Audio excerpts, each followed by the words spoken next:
ನಾವು ಮೊದಲಿಗೆ ಮಂಜಣ್ಣನಿಗೆ ಅಭಿನಂದನೆ ಹೇಳ್ಬೇಕು. ಯಾಕೆಂದರೆ ಇವತ್ತು ಏನು ಇಲ್ಲದ ಅನಾಥ ಮಕ್ಕಳಾಗಲಿ ವೃದ್ಧಾಗಲಿ ಹೆಣ್ಮಕ್ಳಾಗಲಿ ಎಲ್ಲ ಆಗಲಿ ಅವ್ರು ಏನೇನು ನೋವಿದ್ದಾರೆ ಅಂದರೆ ಹಿಂದೆ ಅವರಿಗೆ ಕರ್ಕೊಂಡೋಗಿ ಆಶ್ರಮ ಕೊಡೋದು, ಸೇವೆ ಮಾಡೋದು, ಮನೆ ತಂದೆ ತಾಯಿಗಳು ಮಾಡ್ತಿಲ್ಲ, ಅಣ್ಣ ತಮ್ಮಗಳು ಮಾಡ್ತಿಲ್ಲ. ನೋಡಿ ಬೇಜಾರಾಗ್ತೈತೆ ಇವತ್ತು ನಮ್ಮ ಸಮಾಜದ ಹುಡುಗ ಅವನು ಕುಮಾರ್ ಅವರು. ಮತ್ತು ಇಲ್ಲಿ ಬಂದಿರುವ ನಮ್ಮ ಮುಸ್ಲಿಂ ಸಮಾಜದವರು ನೋಡಿ ಏನು ಇಲ್ಲ ಅಂದಾಗ ಅನಾಥ ಇದ್ದಾರೆ ಅಂತಂದರೆ ಅವ್ರ ಪ್ರಾಣನೂ ಹೋಗ್ತೈತಿ ಇವತ್ತು ನಾಳೆ ಅಂತಂದರೆ ಜನ ನಾವು ಲೆಕ್ಕಕ್ಕಿಂತಲೇ ಕೈ ಬಿಡ್ತಾಯಿದ್ದೀವಿ. ಆದರೆ ಮಂಜಣ್ಣವರು ಮೊನ್ನೆಯಿಂದ ನಾವು ಫೋನ್ ಮಾಡ್ತಾಯಿದ್ರು, ಹಿಂಗೆ ನಿಮ್ಮ ಸಮಾಜದವ್ರಿಗೆ ಆಯ್ತೆ ಬಾರಪ್ಪ ನಾವು ರಜೆ ಅಂತ ಹೇಳ್ತೀವಿ, ಆಯ್ತು ಮುಂಜಾನೆ ಅಂತ ಹೇಳ್ತೀವಿ.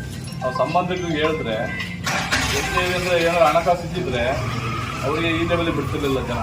ಮನೆ ಬೇಸರ ಆಗ್ತೈತಿ ಹೇಳ್ಕೊಳಕ್ಕೆ. ಅವ್ರಿಗೆ ಏನಿಲ್ಲ ಅಂತಂದರೆ ಅವನಿಗೆ ಒಂದು 20 ವರ್ಷ ಮನೆಗೆ ಯಾರೋ ಮನೆಗೆ ಕೆಲಸ ಮಾಡಿದ್ದಾನೆ, ಫ್ರೀಯಾಗಿ ಕೆಲಸ ಮಾಡಿದ್ದಾನೆ, ಊಟ ತಿಂಡಿ ಮಾಡ್ಕೊಂಡು ಕೆಲಸ ಮಾಡಿದ್ದಾನೆ. ಅವರು ತಿಳಿದ್ರು, ಅವರು ಬಂದು ಅವನ ಆರೋಗ್ಯ ವಿಚಾರಣೆ ಮಾಡ್ತಿಲ್ಲ. ಮತ್ತು ಅವ್ರ ಸಂಬಂಧಿಕರಿಗೆ ಹೇಳಿದ್ರು, ಅವರು ಯಾಕೋ ಇದು ಮಾಡಲಿಲ್ಲ. ಇವತ್ತು ಪುರಸಭರು ಮಂಜಣ್ಣರಾಗಲಿ ವೈದ್ಯ ಅಧಿಕಾರಿಗಳು ಅವನ ನಿನ್ನೆ ನೋಡಿದ್ರೆ ಸ್ಥಿತಿ ನೋಡಿದ್ರೆ ಒಂದು ಅರ್ಧ ಕೆಲಸ ಭಾಷಣ ಬರ್ತಿತ್ತು ಸರಿ ನೋಡಿದ್ರು. ಅದನ್ನು ಯಾರೇ ಮಾಡಿದ್ರು ಅದು ಕೆಲಸ ಮಾಡೋದು ಕಷ್ಟ ಆಗೈತಿ.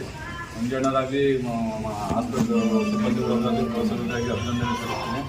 ಅವರಿಗೆ ವೈಯಕ್ತಿಕವಾಗಿ ಏನಾದ್ರು ಖರ್ಚು ಬಂದರೆ ನಾವು ಮಂಜಣ್ಣನ ತಲೆ ತಗೊಂಡು ಅವ್ನಿಗೆ ಆರೋಗ್ಯಕ್ಕೆ ಏನು ಬೇಕೋ ಟ್ರೀಟ್ಮೆಂಟ್ ಆಗಿ ಸಮಾಜದಿಂದ ಆಗಲಿ ನನ್ನ ವೈಯಕ್ತಿಕವಾಗಿ ಅವನಿಗೆ ಟ್ರೀಟ್ಮೆಂಟ್ ಕೊಡಿಸ್ತೀನಿ ಅಂತ ಈ ಸಭೆಯಲ್ಲಿ ಎಲ್ಲ ಸಮುದ್ರದಲ್ಲಿ ಹೇಳೋಕ್ಕೆ ಇಷ್ಟಪಡ್ತೀನಿ. ಮಂಜಣ್ಣನಿಗೆ ಮತ್ತೊಮ್ಮೆ ಅಭಿನಂದನೆ ಹೇಳ್ತೀನಿ. ಅವರ ಆರೋಗ್ಯ ಇನ್ನೂ ಹೆಚ್ಚಾಗಿರಲಿ ಇಂಥ ಕಾರ್ಯಗಳು ನಿನ್ನೆ ಹೆಚ್ಚಾಗಿ ನಡೆಸ್ಕೊಂತ ಬರಲಿ ಅಂತೇಳಿ ನಾವು ಕೈ ಜೊತೆ ಕೈ ಜೋಡಿಸ್ತೀವಿ ಅಂತ ಹೇಳ್ತಾ ಮಾತಾಡೋದು ಅವಕಾಶ ಕೊಟ್ಟು ಮಂಜಣ್ಣನಿಗೆ ಹೊಂದಿಸ್ತಾ ಮಾತನ್ನು ಮುಗಿಸ್ತಾ ಇದ್ದೀವಿ.